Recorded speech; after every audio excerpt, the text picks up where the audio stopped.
আপনাকে কে বলছে আমরা হাত ছেড়ে দিছি? সমুদ্রটা দেখছি। এইরকম একটা জায়গাতে যদি একটা মানুষ নিখোঁজ হয়, তাকে খুঁজে পাওয়া কি আপনার মনে হয় চারটিখানি কথা? কোস্ট গার্ডের সাহায্য ছাড়া এই রেস্কিউ অপারেশন করা কোনোভাবেই সম্ভব। আপনি আপনার দায়িত্ব পালন করছেন, এখন আমাদেরকে আমাদের দায়িত্ব পালন করতে দেন। বেটার আপনি যান, ফ্রেশ হন। কোনো আপডেট পেলে আমরাই আপনাদেরকে জানাবো। ওকে, চলো।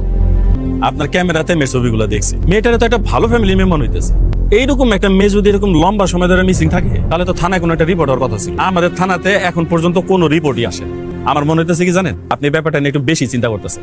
এত চিন্তা করার কিছু নেই। আচ্ছা, আমি একটা জিনিস বুঝতেছি না, মানে আপনারা এই বিষয়টাকে এত ছোট করে কেন দেখতেছেন? আপনারা কে বলছে যে আমরা ব্যাপারটা ছোট করে দেখতেছি? মানে আপনাদের অ্যাক্টিভিটি দেখে তো মনে হইতেছে না আপনারা বিষয়টাকে বড় করে দেখতেছেন। শুনেন, 24 ঘন্টা না যাওয়া পর্যন্ত কোনো মিসিং রিপোর্ট রেজিস্টার হয়। আমাদের কাছে কোনো মিসিং রিপোর্ট না আসার পরও শুধুমাত্র আপনার কথার উপরে ভরসা করে আমরা রেস্কিউ মিশন চালাইছি।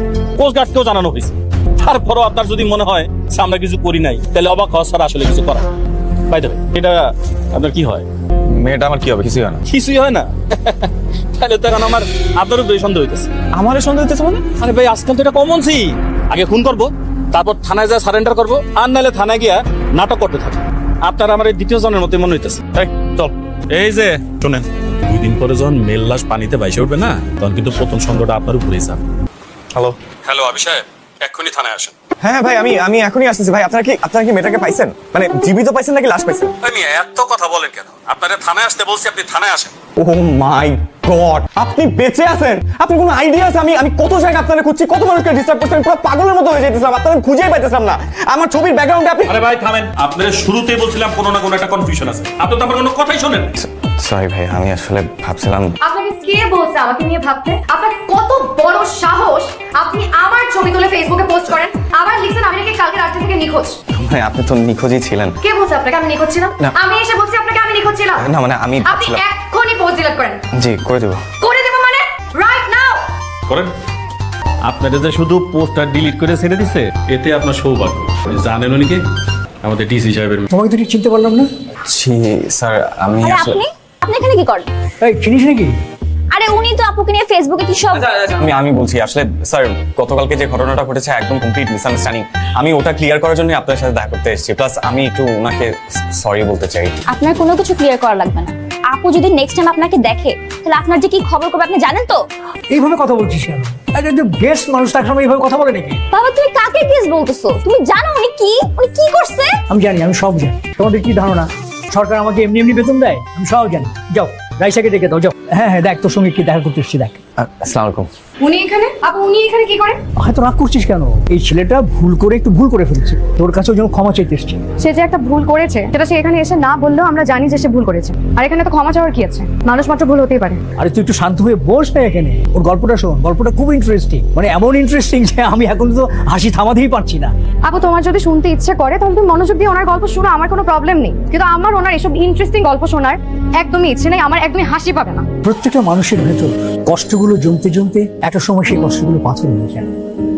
তাই কারোর সাথে খোলাখুলিভাবে আলাপ করলে সেই ভারটা একটু কমে, নিঃশ্বাসটা একটু হালকা হয়। স্যার আপনি আমাকে বিশ্বাস করে বলতে পারেন।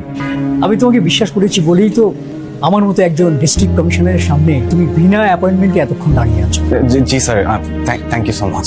4 বছর আগে আমার মেয়ে MBBS পাশ করে একটা স্কলারশিপ নিয়ে জার্মানিতে পড়তে যায়।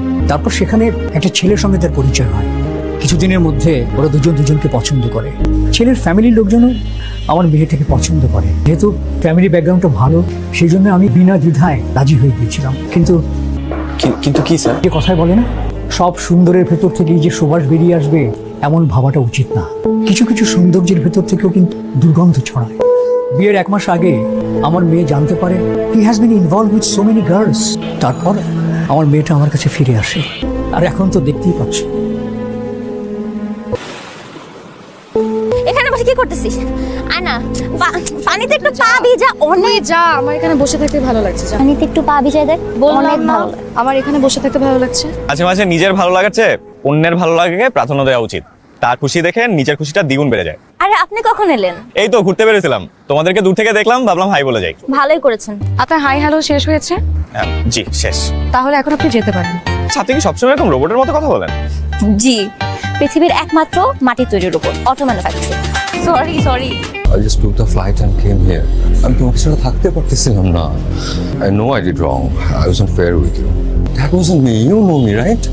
কোন সার্কেলে ছিলাম, কাদের সঙ্গে ছিলাম তুমি জানো। Now I am evolve person, all those are past. তুমি দাঁড়িয়ে আছো এখনো, এসো। আঙ্কেলের সঙ্গে সব কথা হয়েছে, আঙ্কেল কথা বলছেন আব্বার সাথে, আব্বা কালকে চলে আসতেছে, বসো। আমি যে এত দূর থেকে তোমার জন্য আসছি, তুমি খুশি হও নাই? খুশি হওয়ার মতন কিছু করছো যে আমি খুশি হব? অভ্যাসটা এখনো বদলাতে পারো নাই, তাই না? Are you taking advantage of me? তুমি কি মনে করছো তুমি আসবা, এসে আমাকে হাত দিবা আর আমি সাথে সাথে গলে যাবো? Don't even dare to think about it. দেখো হাসিম, তুমি আমার বাবার সাথে কথা বলছো, তোমার বাবা আমার বাবার সাথে কথা বলছে, আর এখন বাকি যেটাই হবে সেটা কমপ্লিটলি আমার ফ্যামিলির ডিসিশন। আমার বাবা যেটা ভালো মনে করবে সেটাই হবে। You have nothing to say? No, I have nothing to say. একটা কথা, পারলে নিজের অভ্যাসটা বদলাও। তুমি কি মনে করছো তোমার আশেপাশে মেয়েরা অনেক ঘোরাঘুরি করে, তুমি তাদের সাথে ক্লোজ হও, ওরা ওইটা অনেক পছন্দ করে, আমি ওরকম? Just keep in mind I am not like other girls and I have nothing to say. অভ্যাস কি? তুমি এত সকালে কিছু হয়েছে? আমার তো কিছু হয় নাই, হয়েছে তো তোমার। আমার আবার কি হলো? কি হয়েছে তুমি জানো না? কালকে কাউকে কিছু না বলে তুমি হুট করে আমার বাসা থেকে বের হয়ে গেছো কেন? আমি তোমাকে একের পর এক ফোন দিলাম, তুমি কলটা রিসিভ তো করো নাই। মানুষের এতটুকু কার্টেসি থাকে যে কলটা ব্যাক করে, সেটা পর্যন্ত তুমি করো নাই। আসলে হয়েছে কি, আমি কালকে অনেক আর্লি ঘুমায় পড়ছিলাম, আই ওয়াজ ভেরি টায়ার্ড। হ্যাঁ আমি বুঝলাম তুমি রাতে আর্লি ঘুমাই গেছো, কিন্তু দিনের বেলা কি তুমি ঘুমিয়েছিলে নাকি? আচ্ছা অ্যাকচুয়ালি হয়েছে কি, মানে কালকে তোমার বাসায় তোমার ফিয়ন্সে চলে আসছে, তো মানে আমি একটা অকওয়ার্ড সিচুয়েশনে পড়ে গেছিলাম, আমি বুঝতেছিলাম না হোয়াট টু ডু, তাই আমি চলে আসছি। আর তুমি কল দিছো, ধরতে পারি না, এটার মেইন রিজন হচ্ছে যে আমি ভাবছি যে তুমি এখন যদি আমার সাথে ফোনে কথা বলো, উনি কিভাবে রিয়াক্ট করে, মানে কেমন না? কেমন মানে? এই তুমি কি আমার বয়ফ্রেন্ড? না মানে আমি আমি বুঝলাম না, তুমি আমার বয়ফ্রেন্ড না যে তোমার সাথে কথা বললে আমার ফিয়ান্সে রাগ করবে, আর আমার ফিয়ান্সে যদি রাগও করে তাতে আমার কিছু আসে যায় না আবির। কারণ একটা কথা তুমি মাথায় রাখো, আমার লাইফে অন্যান্য মানুষদের থেকে তুমি অনেক আলাদা। দেখো আবির, আমি না আমার লাইফে অনেক ধরনের মানুষের সাথে মিশছি, দেশে হোক বিদেশে হোক। আমি চাই তুমি আমার লাইফে সারা জীবন আমার পাশে ছায়া হয়ে থাকো। আমি আর কাঁদতে চাই না আবির, আমি সবসময় হাসতে চাই। এখন বলো, তুমি আমার লাইফে সবসময় আমার পাশে ছায়া হয়ে থাকবে?